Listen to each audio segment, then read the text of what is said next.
అదే RTV app వార్తల్ని క్షణాల్లో చదివే అవకాశం ఉంటుంది. ఒక న్యూస్ పేపర్, ఒక టెలివిజన్ ఛానల్ మీ చేతుల్లో ఎప్పుడూ ఉంటాయి.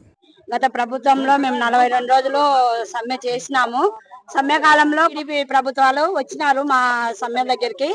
వచ్చి అమ్మ మన ప్రభుత్వం వస్తే మీకు వచ్చిన వెంటనే మీ కష్టాలు ఏంటో మేము తీరుస్తాము, మీకు ఖచ్చితంగా మీ జీతాలు పెంచుతాము, మీకు ఎలాంటి ఇబ్బంది లేకుండా మేము మీకు మా సహాయ సహకారాలు అందిస్తామని అన్నారు. కానీ కొత్త ప్రభుత్వం వచ్చి కనీసం అంటే సంవత్సరం అవుతుంది. ఎక్కడే కానీ అంగన్వాడీలకు ఎక్కడే కానీ జీతాలు పెంచడం కానీ అంగన్వాడీలకు మెరుగైనవి ఏవి చేయడం లేదు. ఒకటి ఏ ప్రభుత్వం వచ్చినా మాకు ఏదో చేస్తాదంటే కానీ ఏది చేయడం లేదు. ఏ ప్రభుత్వం వచ్చినా మేము పోరాటాలు తప్పడం లేదు.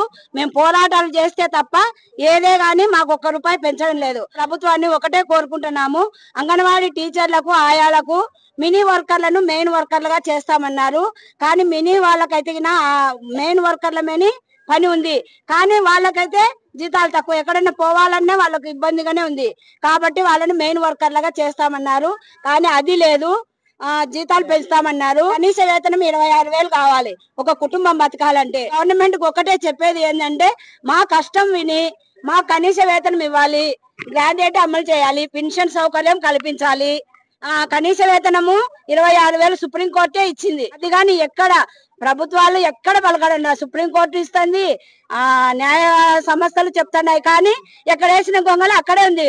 అంగన్వాడీలకు గొర్రెతో ఒక బెత్తడి అన్నట్టు మా జీతం చాలని జీతము 2017 నుంచి టీఏడిఎల్ గానీ ₹1 రావడంలా. మేమేమో ప్రాజెక్ట్ మీటింగ్లకు వస్తాము, సెక్టార్ మీటింగ్లకు వస్తాము, లేదు సెల్లులు ఏదైనా పనింది రావాలంటే పరిగెత్తుకుంటూ వస్తాము.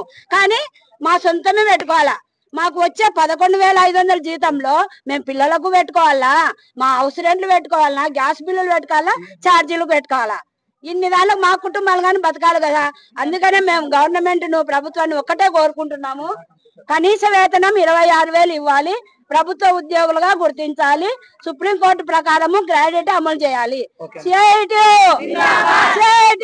మెయిన్ మాకు ఒక సెంటర్ కి ఒక 20 మంది పిల్లలు, 25 మంది పిల్లలు, 15 మంది పిల్లలు ఉంటే ప్రతి ఒక్కరికి 25 పైసలు కారం, ఉప్పు, చింతపండు, ఎల్లిపాయ, జీలకర్ర ఆవాలు కొనుక్కోమని చెప్పిస్తున్నారు. అది ₹150 అవుతుంది. అది కూడా పెద్ద సెంటర్ అయితే. లేని సెంటర్లకు ఇంకా సమస్య. ఈ పెద్ద సెంటర్లకు కూడా ₹150 మీకు తెలుసు. అర కేజీ కారం పొడి కూడా రాదు ఈ కాలంలో. మిగిలినటువన్నీ మేము చేతి నుంచి పెట్టాలి.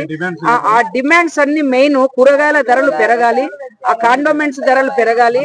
మాకిచ్చే నూనె ఒక చెంచా నెయ్యి ఖర్చు ఉంటది, 5 గ్రాములు మాత్రమే ఇస్తున్నారు, అవి పెరగాలి.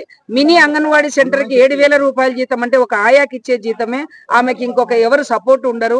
ఆమెకు ఒక మెయిన్ సెంటర్ గా మారిస్తే ఆయా వస్తే తను 2 పనులు చేసుకోవడానికి వీలైతుందని చెప్పేసి మేము కోరుకుంటున్నాం. ప్లస్ మా ప్రభుత్వం సంబంధించి ఇప్పటికైనా మనకి ఇప్పుడున్న ప్రభుత్వం మనకు లోకల్లో ఉన్న మన మంత్రివర్యులన్నా మా కష్టాలను కడతీరుస్తారని కోరుకుంటున్నాం. మరిన్ని వీడియోస్ కోసం ఛానల్ ని సబ్స్క్రైబ్ చేయండి, లేటెస్ట్ అప్డేట్స్ కోసం వాట్సాప్ ఛానల్ ని ఫాలో చేయండి, అండ్ లింక్ డిస్క్రిప్షన్ లో ఉంది.